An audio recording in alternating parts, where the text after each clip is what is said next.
So Austin Beaulieu. Yep. Good to see you, buddy. Yeah, good seeing you. Thanks for coming on camera. Oh yeah, of course. I'm very excited about this next journey in your life. I've literally known you your entire life.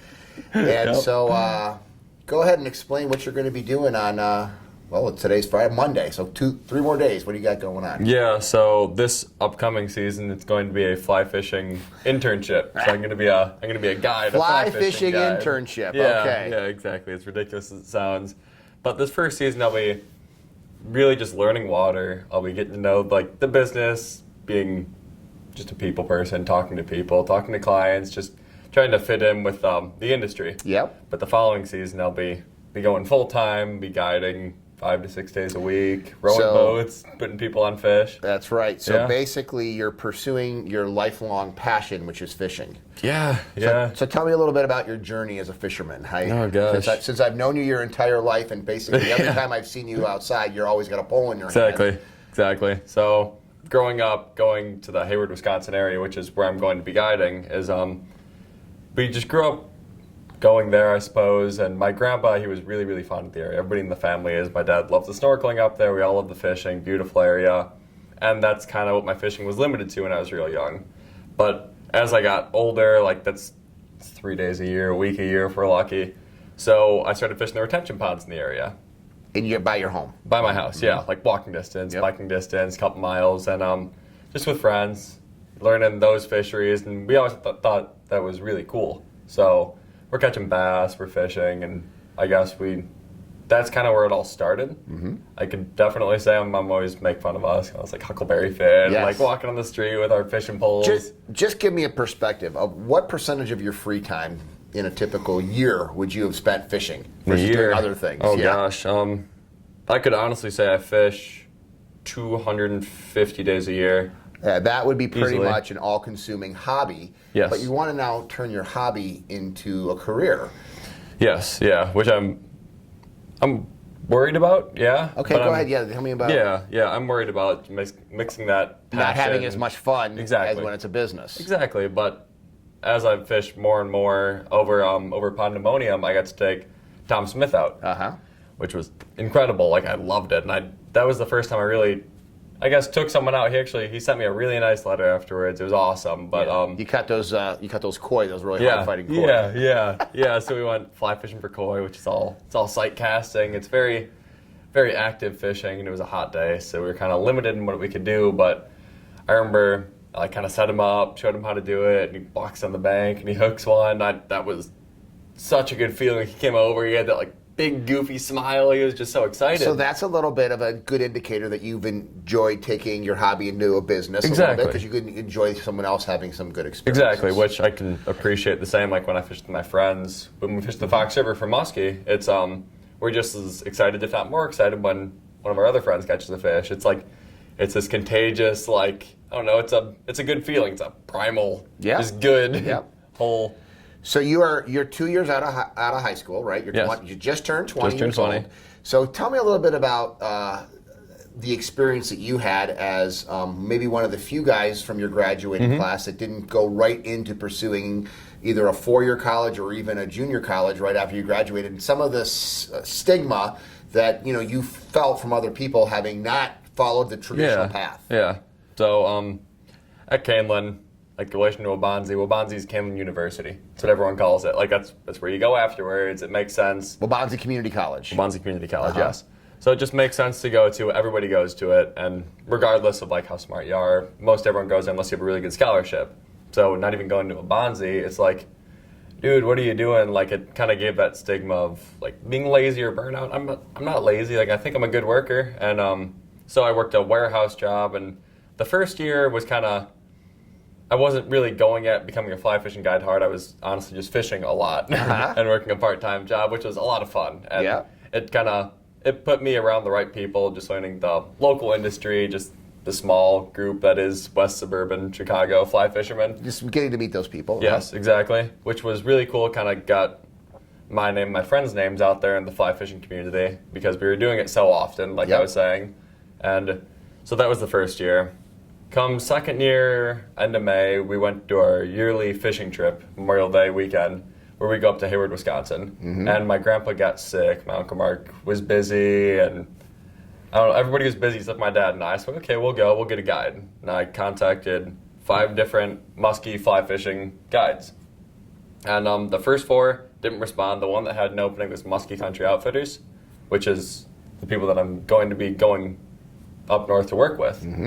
And that was kind of like divine intervention almost. It was really cool. So Right. I got up there with them and hit it off with everybody up there. I really liked what they were doing. So you got a job from somebody that you knew, someone that you met. Exactly. Someone that I went out with and had face-to-face interaction with. Right. And before that, you had actually sent out, you said you had contacted some of the top fishing people on Instagram. Tell me how that worked, what you actually did and what your response was. Yeah. So on Instagram, following all fly fishermen pretty much. It's my whole news feed. And so I contacted 40 or so outfitters, kind of composed like a short letter. I'm young, I'm passionate, I'm willing to work. I want to be a fly fishing guide. Yeah, Pretty sure. much mass sent this little message, and I got 2 responses. Both of them were pretty much just redirected me to their website. Generic. Fill out a resume. Yeah, generic, like zero personality, which I was like, oh, like that sucked, but it's what I expected. But at least you showed the initiative and the proactiveness to actually go out there. Right. It didn't turn into anything. It could have, but it could didn't. have.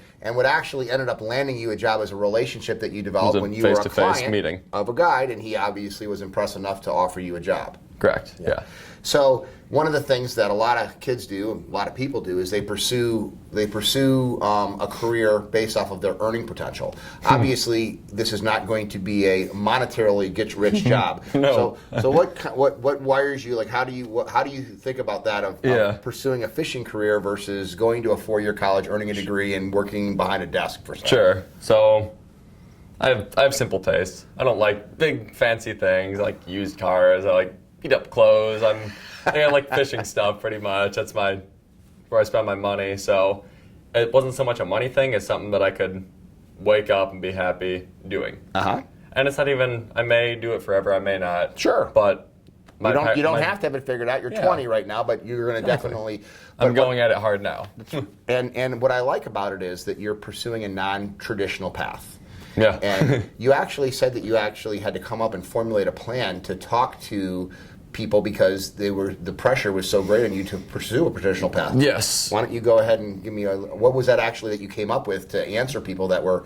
Was it a judgment? How did you feel when you would tell people? Yeah, it's definitely a judgment. Like it makes you feel lazy whether they mean it or not. When they're like, "Hey, what are you doing?" "Oh, you're not going to school." Like they look at you, and it didn't feel good.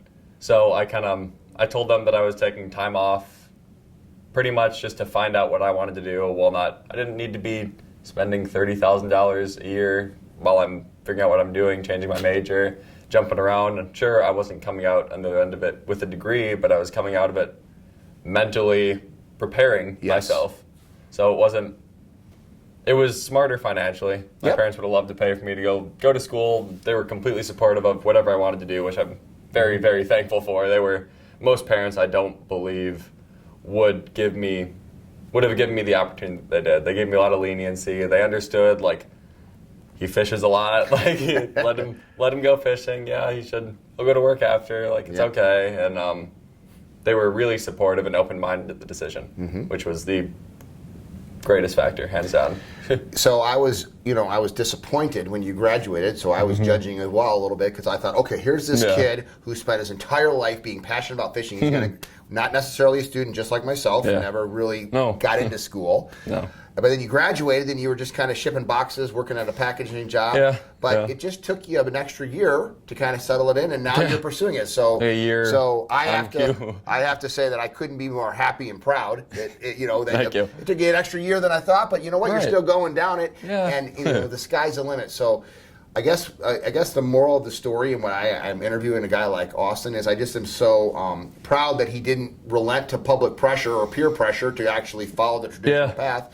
And now you're actually pursuing something that I think would make a lot of people jealous. I mean, this guy is going to be getting fishing guides out. You start in April, go all the way through November, right? Yep. So what are you going to do in the off season after November? Off season, we're so this year I want to go back to Chile. Imagine that. Like I was telling you, I want to go back to Chile for a month. I want to spend time down there. And this first off season, there's a possibility that Brad, the owner of Muskie Country Outfitters, there's a possibility he maybe have me watch his house and his property while he's traveling, doing seminars. So there's a you'll figure it possibility out. I travel with him. It's all up in the air right now. So let's get this right. You're going to be fish guiding and working at a fishing camp from April through November. Yep. And then you're going to take your off season, your downtime, and go fish in Chile. Yeah, ideally.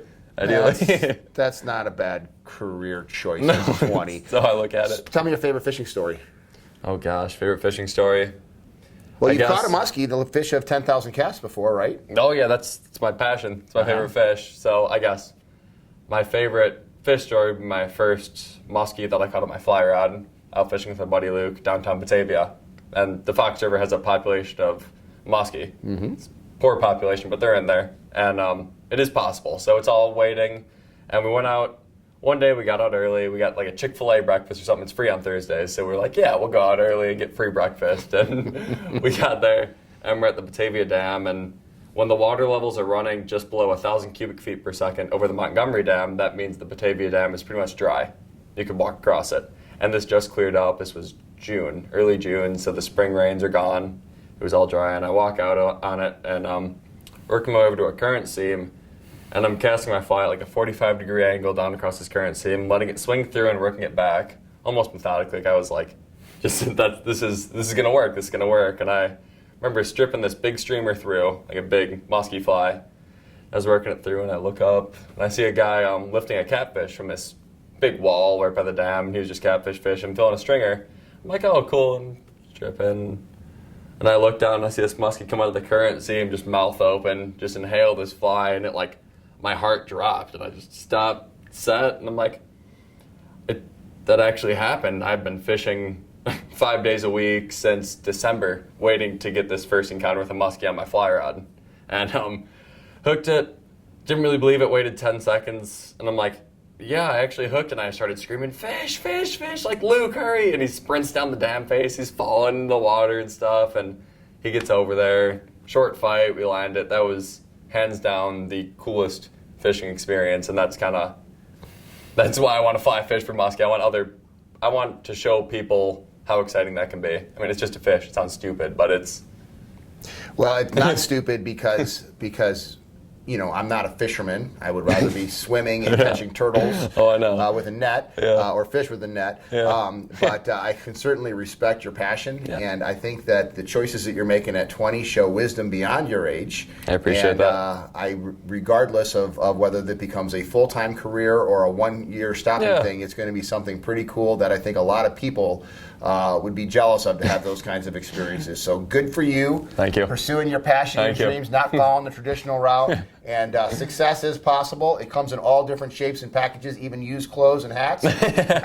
But I've known this man his entire life, and I couldn't be happier. And I'm going to be following you on Instagram, buddy. Sweet. Okay. Sounds good.